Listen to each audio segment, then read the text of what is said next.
How hard could it be? We definitely can do this. How hard could it be? Hey, how hard could it be? How hard could it really be?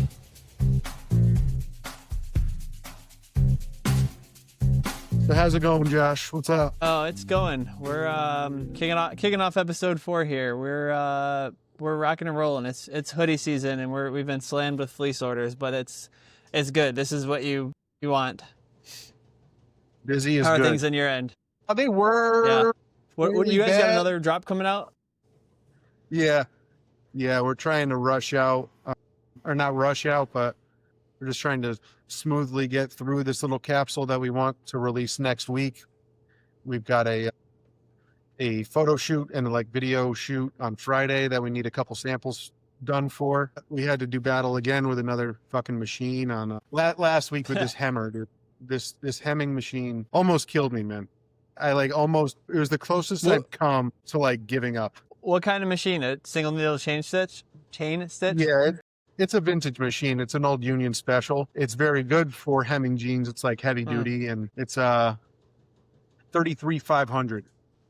And you can, you can have little attachments or little upgrades to the looper, and there is a folder that's really hard to find that comes off of the 33,500G, or you could get it custom machine. I've seen people get it custom machine because it with the automatic or with the foot, the knee foot mechanism, you can foot lift attach. Yeah, you could attach this folding thing that basically there's a hemming folder, and when you press in your knee, it lets it out for you to put in the fabric, and then when you let it go, it brings it together, so you could just feed it nicely and get a really good 1/2-inch hem. We don't have that. We have a little channel attachment that you just screw on that actually works just fine. But it's funny, dude, because it was Leo's, the woman who runs our floor production. Yeah, and it was hers. She sold it to another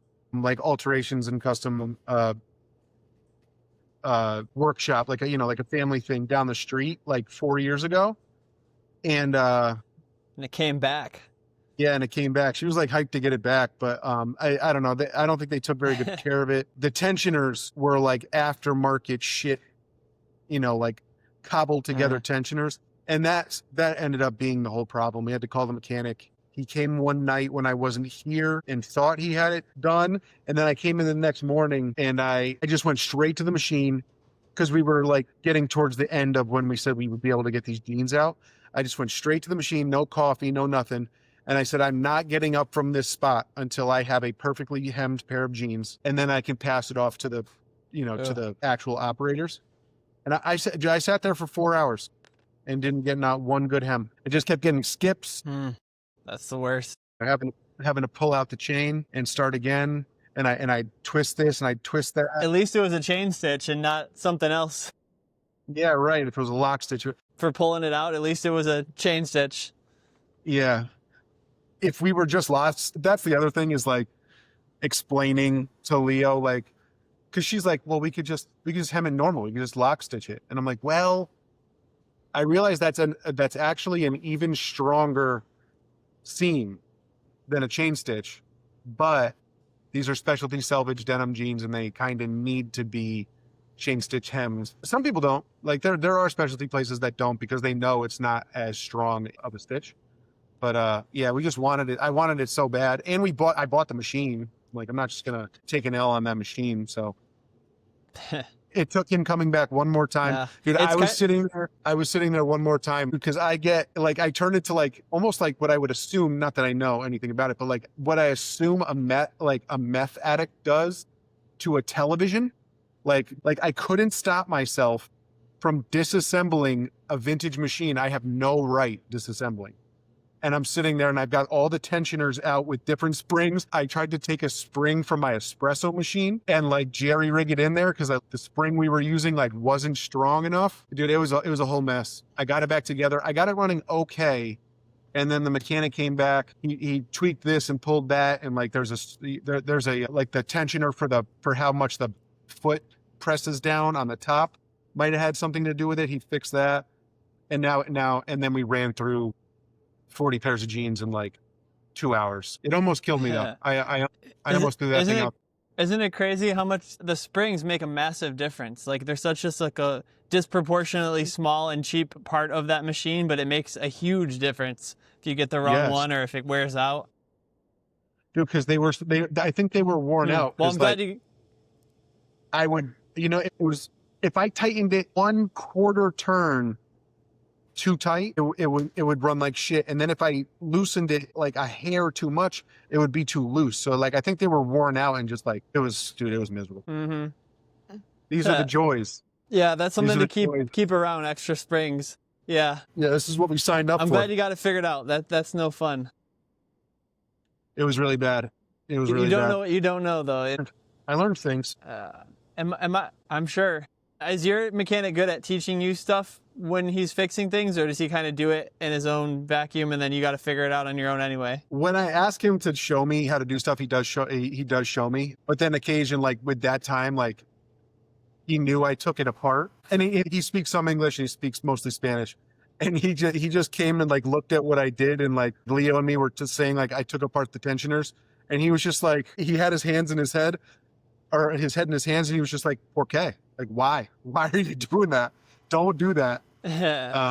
He gets frustrated with me sometimes when I try to do too much, but what are you gonna do? That was my approach at the beginning, was always just figure it out, dive in and take it apart and see how it works and then put it back together right. And Yeah. our mechanic eventually said, stop doing that. You're making everybody's life harder and wasting both of our time. Yeah. It's usually a simple fix. We get there faster now. Yeah. I had the old manual out, and it's like half in German, half in English. Yeah. It was a nightmare. Now it's working great. Today, I sent you that picture. We built that custom table for the quilting station so that we could do the Bittners and the beacon vests. Yeah, so we're learning more today. It's fun. Cool. Who you got sitting next to you? I know who you are, Charlie. But what you want to talk about? How you guys? Well, I guess let's dive into Charlie. Charlie's upset with me that I made him be on a podcast. I prefer a level of anonymity in my life. Just like to be in the background. That's why he moved upstate New York. You're although I force him to be a model so often that like he kind of can't be anonymous anymore. Yeah, you're becoming the face of the brand, so can't hide anymore. It's better than my face. So yeah, I feel like I should kind of lead the way here because I know you two know each other quite well. But Charlie, how do you get into this? How did you end up working at a small factory? I know you and I worked together briefly at Abercrombie, and I don't think I talked to you once, but I knew who you were, I knew you were there. Before that, what was your background and how did you get into apparel in general, I guess? Yeah.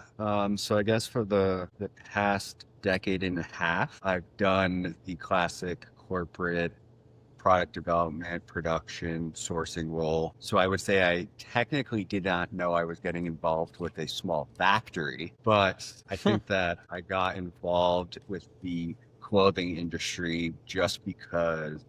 So when you're 21, that's a good motivator for what your profession should be. Coolness. Probably would help young adults otherwise now. But in 2011, it just seemed like a really good idea. And I just had a ferociousness in me that at 21, you kind of don't care what people say to you. So I would just go after a lot of small, menswear brands at the time. 2011, things were a very different situation in New York, especially. So I had the option of a lot of people to choose from. But I also got really lucky. So I worked for the Berkman Brothers. Then I worked for Mark McNary and BBC, Beeline. Then I was at Ralph. Then I moved out to the West Coast. I was at Stamps. I was at Abercrombie, obviously, for some years. But everything has more or less been within the same role. And a lot of that with production usually is a lot of communication, putting fires out, knowing how to problem solve. And it's a lot of planning. Taking that role and implementing it here is challenging. because it doesn't work the same. I'm not much of a planner, more of a shoot from the hip kind of guy. So Mike and I are completely opposite Yeah, and in that. and you said that you when you joined Mike, like I guess first, how did you guys meet? And then when you joined, was that never part of the conversation? Was we're gonna eventually open a factory? Was that even a twinkle in your eye at the time, Mike?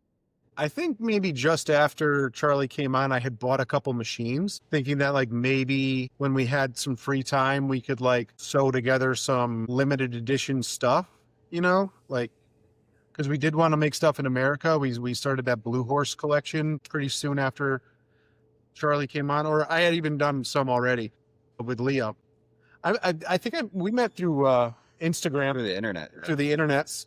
Nice. And yeah, I just saw that he worked at Amay, and at the time, Amay was still very cool.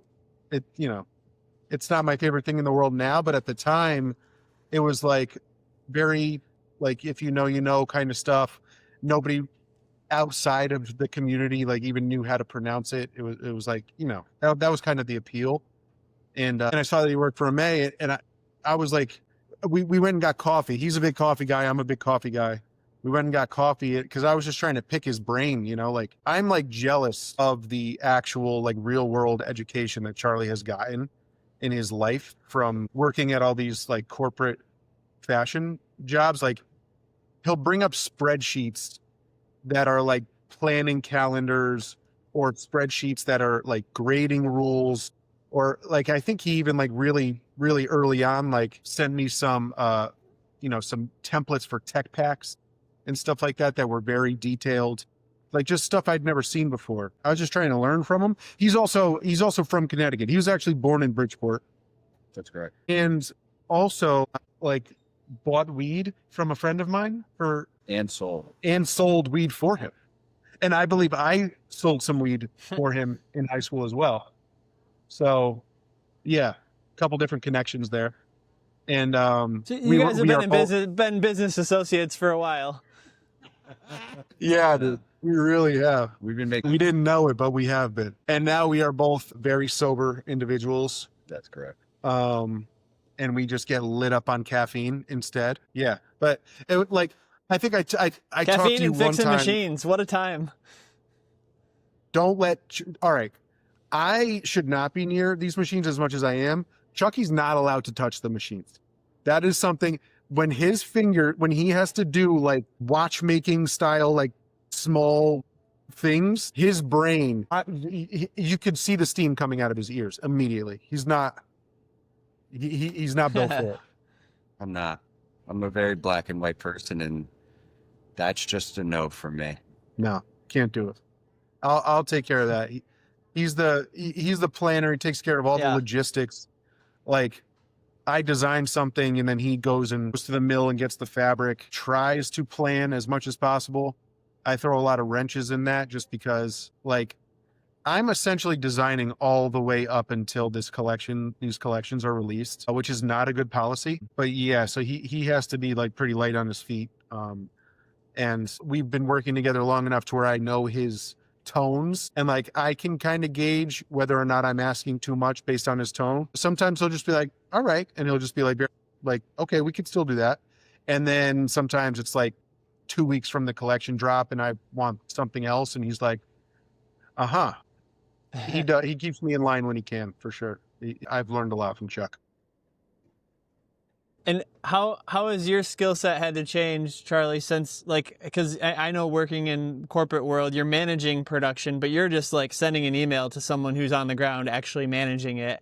How much have you had to change your mindset being the one on the ground actually managing it? Yeah, I mean, it's just a completely different way of, it's single-handedly manufacturing clothing. So yeah, production before is a lot of, not to repeat myself, but it's a lot of planning and getting everyone on the same timeline and then managing every different team. And negotiating. You said you did a lot of negotiating with factories. And helping them problem solve when they're like, say there's a wash issue or there's a fabric issue. Like it's helping, recreate, prioritize lists. Stuff that's really not that glamorous or exciting, but he's very good at it. that's stuff that's good for my brain. So for this, it's been a large learning experience in the sense that I'm kind of like trying to figure out my own role in it, other than trying to be Mike's bumpers in the bowling alley, which Is important. that's correct. That is important. Yeah. And do you find, you said there was a lot of negotiation. Do you find that there's not as much negotiation now? I negotiate with Mike all the time. Yeah. He negotiates with me, and that's about it. We really didn't do, even when we made stuff overseas, we really never pressed a factory because we have no leverage. You know, like I think with those larger companies, they have leverage. Like they can say, well, okay, we have this, you know, large order that we'll bring it to somebody else. We have other factories in other countries. We'll bring it to somebody else unless you drop the price by whatever. And we're sure. And we've never had that. That's really not. And also, you know, now that we do it ourselves, it definitely pisses me off to even consider asking a manufacturer to do it for less than they're comfortable doing it for. You know, like I don't think I would ever ask Charlie to negotiate on my behalf like that. You know, the price is the price for the most part. Like if you think your factory's ripping you off, then you should just get a different factory. Well, I find, so in our business, we are a third-party factory, as you know, for a lot of brands. And it's always interesting to me. People are like, I think people just assume that you can really negotiate in this industry, and like, oh, well, if I go up from 200 to 250 units, like that's going to drop my cost $10, right? And that's not the case. You know, especially in America, I find that there's hardly any economies of scale and in those quantities. Like, you know, you're not talking any savings until you hit 1,000 units, but people just assume from, I don't know if they're trained on from the internet or whatever, but like, yeah, if I get up to, if I add 50 units, like that's going to help much. And it might save you 10 cents, but people get really disappointed and expect that they're going to be able to really negotiate hard, and just doesn't work like that. Yeah. I think they maybe are trained that way. You know, if they're manufacturing stuff, maybe they've looked on Alibaba or like we're done work overseas, and maybe there, if you go from 100 to 200 or 200 to 400, you can get breaks. But yeah, like in America, or, you know, making stuff here, it needs to be like 1,000 pieces that, you know, now you're talking like some hyper efficiency stuff, and you get to dial in those machines and not touch them for a while. There's like a benefit to that. But yeah, 50 more pieces is like, that's a couple days work.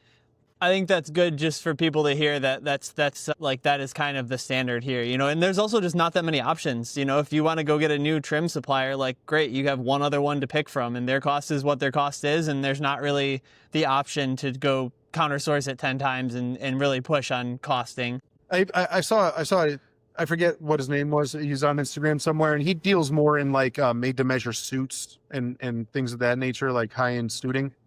But he was basically explaining like made in China might sound like, you know, that it has certain negative quality associations. But in terms of at least what he does, he's like the technology that they have over there and the you know, infrastructure that they have is just so hyper efficient that America's not even close right now, which is so true. But also like infuriating. Again, it's like I just feel like, how'd we let that get away from us? Fucking, when I was born, we were probably still, you know, in '89, we were probably still the largest garment manufacturer in the world, and now we can't compete. It's really unfortunate. At least not yet. We actually just won a grant from the state of Michigan to help automate some of our production. We're actually going to buy a automated kangaroo pocket setter. I heard you. So I saw your video. That's gonna, and man, people have been DMing me and slamming me like, you're trying to replace a human. Like, no, we're not trying to replace a human. We're just trying to make it 10 times faster, and that same human can do 10 times more in a day without. Someone needs to operate. But it's also perfect every time. Yeah. It's perfect every time. It wastes less fabric. There's so many benefits to it. But what, for me, that's really exciting, because like you're saying, like the reason garment manufacturing here is behind is because we stopped investing in those automations and those new technologies. And I think that's something I really want to focus on over the next year or two, is like starting to look at what is the rest of the world doing and how can we start to implement those? Because otherwise we're going to continue to be left behind here. Yeah, it's not a robot. It's not like a robot arm coming down and sewing something. Like still a person is there putting the pocket in line, clamping it down, hitting a button, but it just happens to be like in a perfect, essentially it's like a plotted embroidery machine. That's brilliant. Yeah, I'm very jealous. That's it. And I'd rather that person finish their 1,000 hoodies in a day rather than 5 days. And then what can they do the other 4 days? Like, we have really talented people here. Like, let's use those skills elsewhere that can really move it forward and figure out how to be better rather than just like mindlessly doing the task. And yeah, it's interesting just the way I think people look at manufacturing that don't really know it, but yeah, I think it's cool that you guys are seeing both sides of that from a brand that did manufacture a lot overseas and like how different it is. And I just want to try to educate people about those differences. Yeah, well, Chucky's been in those big fat, like everywhere. He's seen the real shit. I never actually even went to see we found our manufacturers overseas like during COVID. And then I had a kid and then I had 2 more kids. And I just like never got to China. But he's been there several times. He even has one of his own manufacturers is like a good friend of his, and yeah, so he's seen all like the heavy duty shit everywhere. In everywhere, got sick everywhere.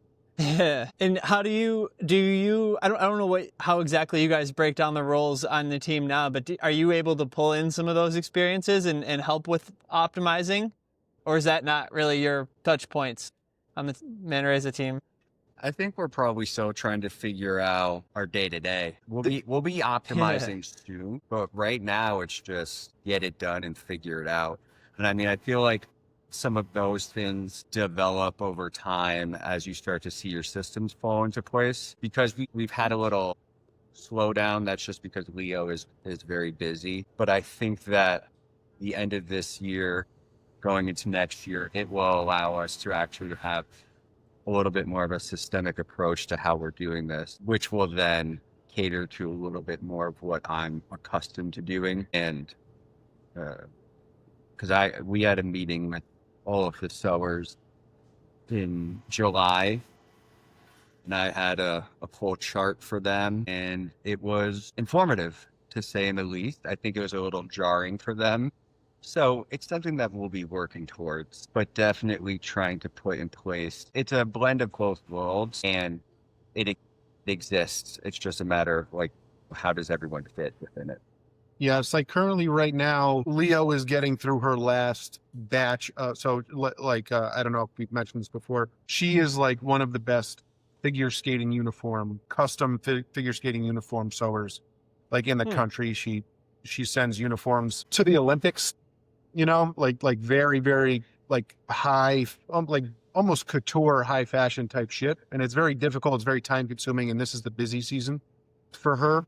She has her workshop on the other side of that wall right there. And this is basically the last week where she does that work. So that work only exists for like 2 months out of the year. And then the rest of the year, her and the other 2 sewers are full time in here. But so we've been just basically like working around that issue for her just because we love her and we don't want to, limit what she's capable of making. So we're being flexible with her right now. When that's over and we have everybody here and everybody working, it becomes a much more plannable operation where even now it's like, we're cutting size by size and then like running through sizes instead of like cutting all together and then running all the operations at the same time.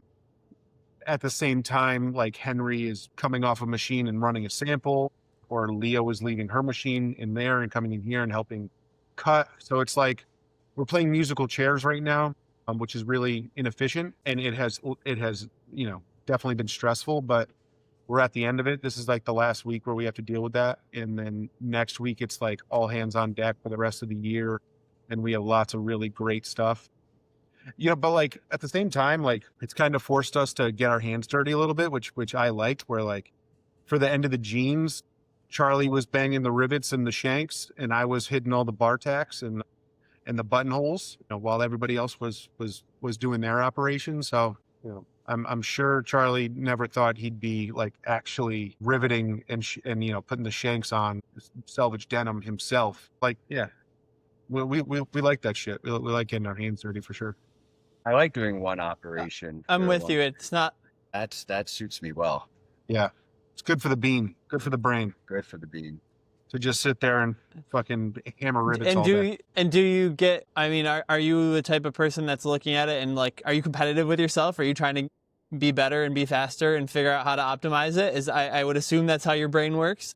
I would say in some capacity, but I also operate under the impression that I'm doing everything wrong and I'm terrified of fucking up. So I wasn't really competing with myself as much as I was more or less probably judging the work I was doing and trying to be better every time, which is also a losing battle sometimes. So You did get better though. I did get better. By the end, at the beginning, it was a little shaky. By the end, you were nailing it. Yeah, that's the beauty, like you said, of bigger production runs. Is even, you know, every new step might be a different thing, or you got to reset your brain. But if you have to do 50 of them, you might not be able to hit that stride. But if you're doing 500 of them, you can get good at stuff. Yeah. I was saying I'm even just excited to do our next. I kind of don't want to touch jeans for a little while because it was so labor intensive and we had so many hiccups. But I also at the same time just want to go like right back into another batch because I know we got so much better at making jeans just in that first, 50 pairs. So like, and I even like found little details, little like not issues with grading, but like optimized grading and optimized like, like little tiny, not fit issues because they fit phenomenal, but like just like where the pockets overlap so that you can get a little bit of like 3-dimension so that you could get your hand in a little bit easier, like finer points of making specialty denims. Like I am excited to do that again because we're just going to get better and better every time we don't have a very deep SKU list. We have like 5 pairs of pants and 4 shirts and that's basically it. So year after year, I can't imagine we're going to get pretty great at making these styles. So that'll be sick. So why don't you just make another batch of denim back to back now that you've learned it? And I think I might know the answer to this, but like who is mapping that out and looking at that over time? Like what are we producing next and what's after that and what's coming? Like how do you guys think through that? Is it cash flow? Is it why not do another run of denim right now while it's fresh in your minds and the machines are set up and you're ready to go? We just have another collection planned for release already. So we moved on to a new pair of pants. We essentially made a double knee out of our, we had a pant called the Rockport pant last year that did well. It was a carpenter pant. And this year we retooled it. And we're retooling everything that we've ever made overseas when we bring it in-house. And we made it a little bit more technical with a articulated knee and a double knee, in heavier fabric. So we basically went right into sampling that and sampling Bittner coats. And then at the same time, while sampling those, we're running production on a new flannel work shirt.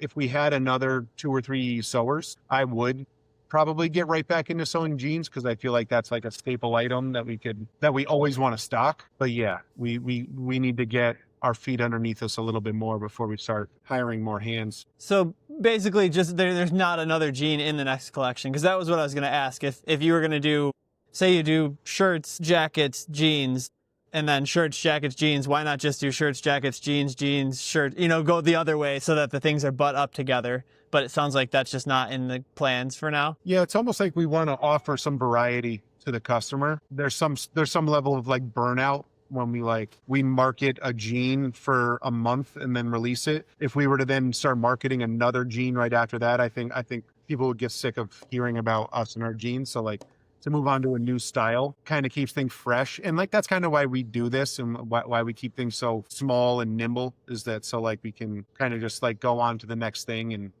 keep it interesting.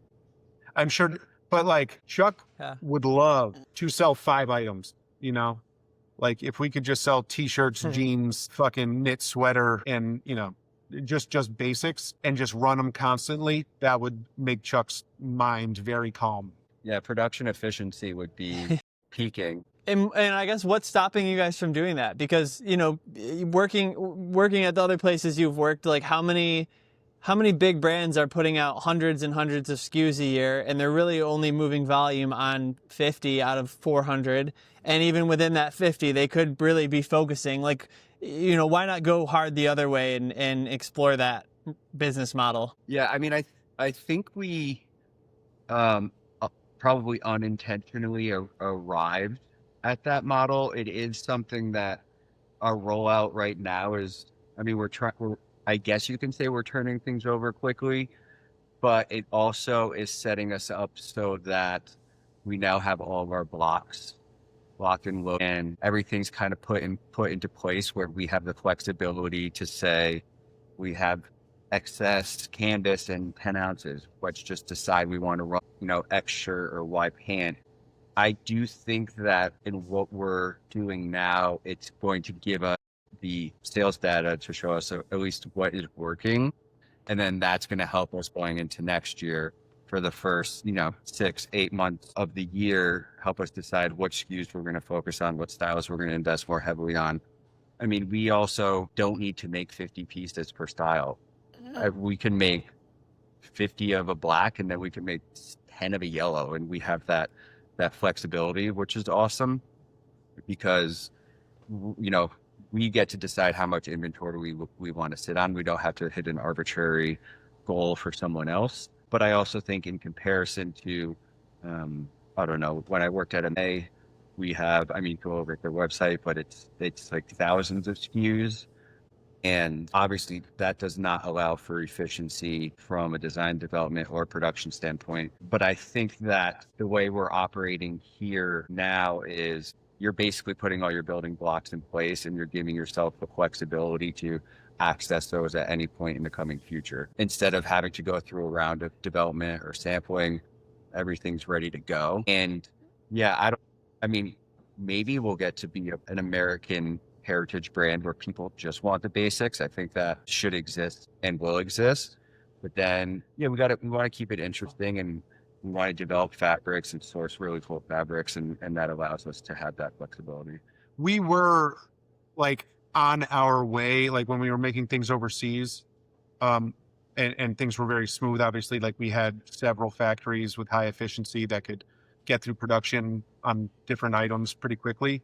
We were like on the way to having a core collection, and a seasonal collection. And that, I think, is still the goal somewhere down the road, is to have, say for the first 6 months, we start the year, in spring, and we have a, 2 or 3 styles that we buy deep in, and we have like, 100 per color, or more, that we just say, these are on the site. They're never going to go on sale. We're not trying to sell through them. We want them to be available all the time, and we want them to be made efficiently. And we just know they're good sellers for us. And then there's a seasonal collection that follows that, maybe a month or 2 later, where we get to experiment a little bit and keep it interesting. I'd like to get to that maybe next year, but currently we're still getting through blocks. It's almost like we need to touch every one of our blocks, in-house before we can start, going down that path, just to make sure that we know how to make everything, all of our fitting and all of our grading is proper, and we know what we're capable with in terms of the weight of the fabric. And, we're still like, we're trying to run this 15-ounce canvas on these pants, and the first sample in navy blue worked fine on the machine. And then the brown sample, for whatever reason, we were getting lots of skipping on our triple needle, just because, whatever, it's a different batch of fabric. Maybe it's a little heavier or a little lighter, or, there's a coating on it, or, the yarns aren't, just like the littlest bit of variation threw off our machine. We had the mechanic in, told us we needed heavier needles, so we're still like ironing out everything. Eventually one day we will have our core collection that we hopefully sell a ton of, and then a seasonal collection just to keep things interesting. So that's the goal, I think. What do you think regarding like the market? Again, people have been trained that newness, and like, let me see the full big thing. And do you think that the market is still in that place where they expect, maybe you're judged by not how successful, but like this brand is not legitimate if they only have 5 things. Like, you know, you need 1,000 to be a real brand. Or like, do you think that the market is still there? Do you think that's changing? I think it's like two different markets where like there is like a mass generalized market that wants that, like that's hype driven. But then there are like, I guess you could say slightly more sophisticated buyers who are trying to like almost cherry pick or like snipe items from different brands. Charlie always brings up this one brand called Painter, where they make like one thing at a time. They make a chore coat and they pre-order it, and it sells out. They sell a ton of them, and people just know that they make a fantastic chore coat.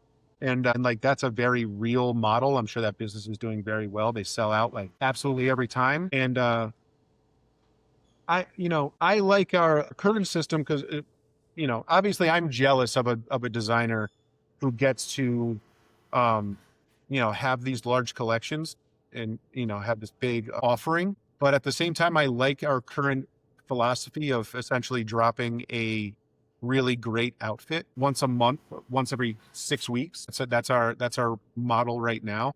And I think that, where we lose out on like that super wide offering, we can kind of like keep it fresh and keep it interesting and like move through the product and see what our customer likes and what they don't like, what colors they like, what fabrics they like, what styles they like. Yeah. So I don't know. I think maybe if you're trying to make a lot of money and be like a really big brand, you kind of need to be there, at that wider, super diverse collection, but that also takes a ton of resources and investment. So yeah, I don't know. Like, what do you think? Like, I know you're like heavily involved in Aaron Levine's line, which seems to be like a fairly narrow collection of like staple items. It's not Abercrombie, and I think he's getting a lot of love for that collection. Would you say that's accurate? Yeah, and I think that line is trimming back. From a year ago when we launched it, it only launched at the end of November after Thanksgiving last year, so it's not even a year old yet. And what initially we thought was just like lots of styles, and in that mindset, it has trimmed back, and we've kind of found what the winning styles are. And really leaning into those, but also like what you're saying, thinking about thoughtful outfits, and that's not, it depends who you're going after. I personally think the hype culture is actually getting less important, and I think people are less into that, slowly moving away, and people are more like, the Aaron Levine customer tends to be a little more discerning, and they'd rather go deep into something that they know fits well, they know is going to work well.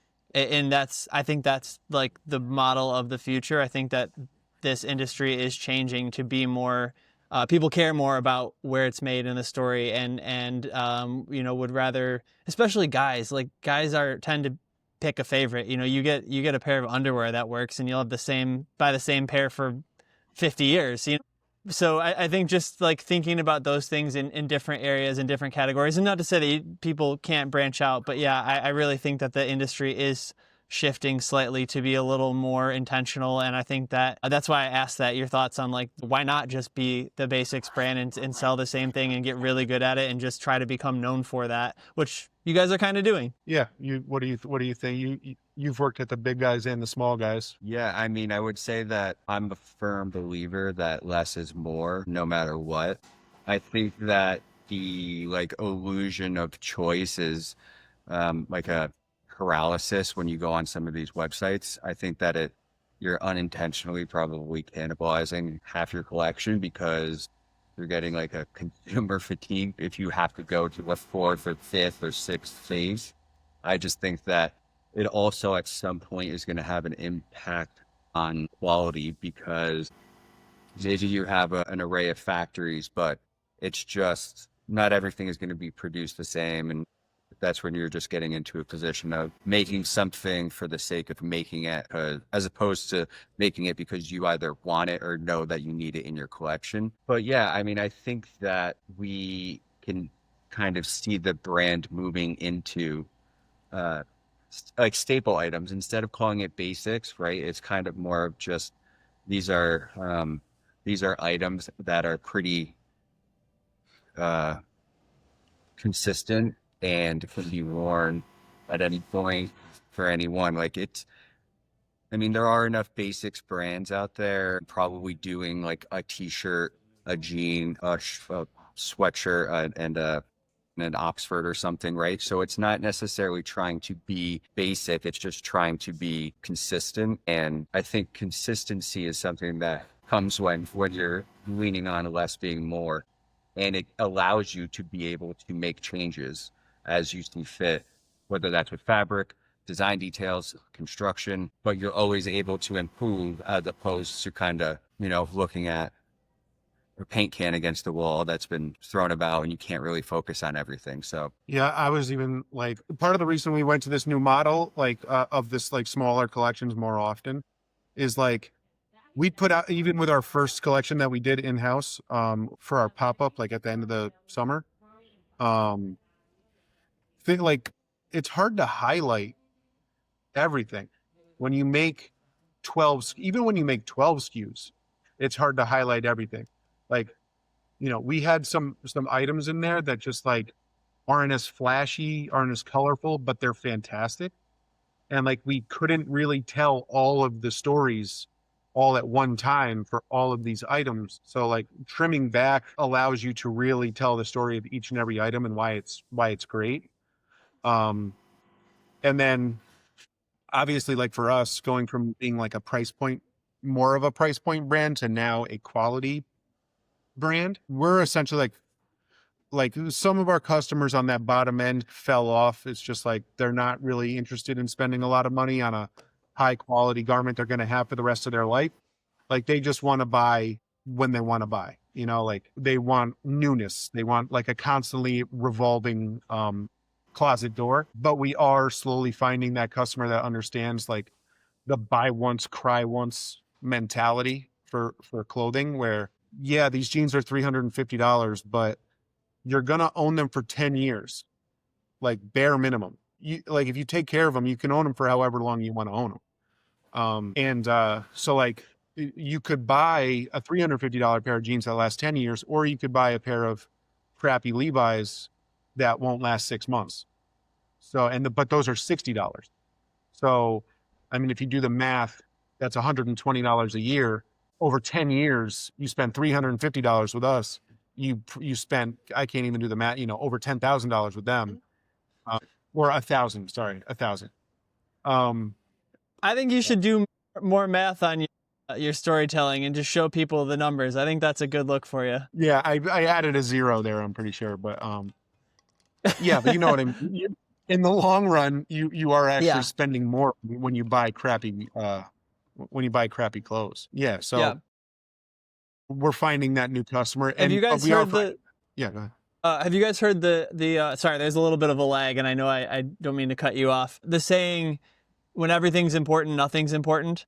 You're talking about the collection of 12 pieces, and if they're all so special and great, like which ones are the most special and great? Which ones do you focus on? And there's a reason that In-N-Out Burger has like 3 options on their menu, because people in general are happiest when you give them this middle amount of choices. Anything less, they're unhappy, or anything more, they're also unhappy. And hitting that sweet spot is tricky, but a sweet spot. Yeah, and also like, those companies have really wide offerings. But again, like he was saying, with cannibalizing itself is like, they really only sell 4 or 5 items really well. And what they're not telling you is that at the end of the season, they're putting all the stuff that didn't sell on deep sale and getting rid of some of it and getting some of their money back. But then there are warehouses all around the world in America that are just burning that stuff. Like they're not even donating it. They're sending it to somewhere in New Jersey or wherever, and they are just burning 10,000 garments and then taking it as a loss and getting a tax cut for it. Yeah. And we would see some tiny version of that where one item out of a 12 or 15 SKU collection would sit, even though it was great, it would just sit. It just didn't hit that one moment. But it's like in that economy, within that market, you can't bring it back later. You don't want to leave it on the website for a year, because then people are really going to be like, oh, what's wrong with this garment? Nothing's wrong with the garment. It's just like, if it's not new, they don't want it. And, we didn't burn them. We donated them, but we've taken big losses on good garments just because you can't it's like you're reading a book. You highlight the whole page. You're just now you got to read the whole page over Yeah. it. Like you're not going to read any of it. Yeah. Yeah. What you bring up a good point. Like what do you guys do with leftover inventory or samples? Like we used to do a sample sale twice a year and we kind of stopped doing that because we just moved and things got crazy. But curious if you have a game plan for that kind of thing, because as you make all your own samples and you're gonna start racking them up, and there's gonna be a lot of goofy stuff that comes out as you figure out patterning and all that. Like what's the game plan with that channel? There's a pile of 7 pairs of 207 jeans that fit really, really poorly. I'm not sure what to do with them. They're just sitting there. I can't bring myself to, I don't want to donate them because they fit like crap, but I also don't want to throw them away. I don't know if there's some sort of like upcycling opportunity or something like that I'm holding out for. Yeah, I'm not entirely sure, because the samples are definitely going to start piling up soon. And then I just think that the way that we get to produce our clothing, we're going to try to minimize as much excess inventory as possible. Yeah, almost as though like we'll almost like limit our own sales. Like the idea of making 50 pieces or 100 pieces and then having 40 of them just sit here for whatever reason is like terrifying. To put all that work into making a product. So our current model is to just like make less than we think we're going to sell. And if they go quick and people are dying, to have it, we can always open a pre-order. We can always make another batch. We can be nimble that way. So we're just going to produce less, hopefully sell more percentage wise. I like it. I think that's part of why some of that hype culture, in my opinion, is diminishing, because people are finding out, that's getting exposed about people like brands burning inventory, and you can only get so much bad press on that kind of stuff before slowly some people, and obviously some brands it might never make a difference, but I think enough are paying attention and people are caring about that stuff. People don't want to support a brand that's doing that.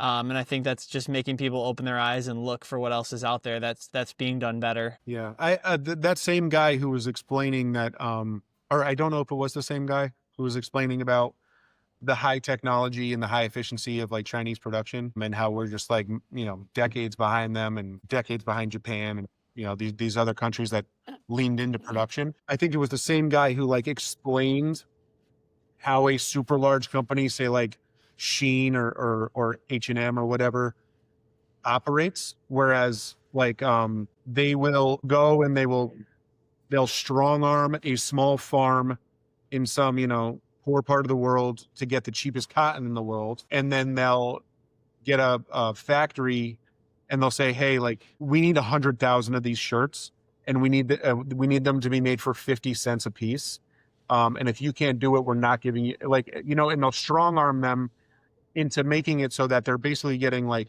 a shirt for $1. They make 100,000 of them, so they put $100,000 into the production, but then they jack up the price to say like $45, $50 a piece, and they sell even just a quarter of the inventory they've made. And I'm not going to embarrass myself by trying to do that math right now, but like they've made a lot of money off of only selling a quarter of what they produced. And then they just burn the rest and call it a loss.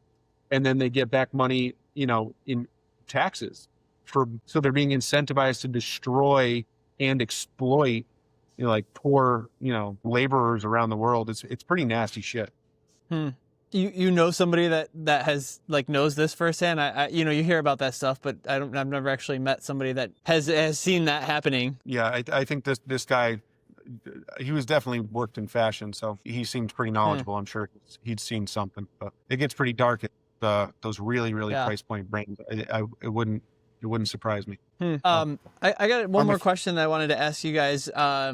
What? Our mechanic just walked in the door. He's fixing one of our machines. Sounds like your best friend. He is, man. He walked in the door. I'm very happy. I wanted to ask you, while both of you are sitting here, do you guys have a strategic plan? Do you guys look 1, 3, 5 years out? Because that's something that's been coming up more and more for me, and just curious how you guys look at that, if you look at that. I have a general idea of where I want to be, but this for this first 6 months of getting in here and getting, just getting the shit kicked out of us has put me more into like rat race, get through the day kind of mentality, which is stressful. But I can imagine a time not long from now when everybody's in here, everybody's working, and all the machines are purring. Like, I do have an idea of where we want to be. We have a lease. We have this lease ending in about a year and a half. I would like to be in a good enough spot to where we can move out of here and move into our own building, if it's possible, somewhere nearby. There's some pretty decent industrial real estate prices around us. If we could get a building and build it out just the way we want to build it out and hire another, the goal is we don't want to be a $50 million a year brand, or probably not even a $10 million a year brand. Like, I know people who operate brands that big, and that's for a lot of our listeners, that might even 10 million a year might sound like a really big brand, but then, Ralph does 6 billion a year. So like 10 million is still like a pretty small cap company. Like in the the global idea of it. I don't even know if we want to be there. I think there's one brand in the UK. I always forget their name. I think it starts with an H. They make jeans. They just make really great jeans. They have their own production facility, and they just, like, on their website and on their Instagram, they claim to be a no growth company where they're just satisfied. They know their product. They know how to make it efficiently. They know their sewers. They know the machines. They have their systems in place. And I think they essentially just say, like, every year we need to sell 3,333 pairs of jeans. And if we can do that, everybody in this building gets paid well, and we're comfortable, and we can maybe attempt to grow 4 or 5% every year. That's kind of the goal, just to like almost like keep up with inflation.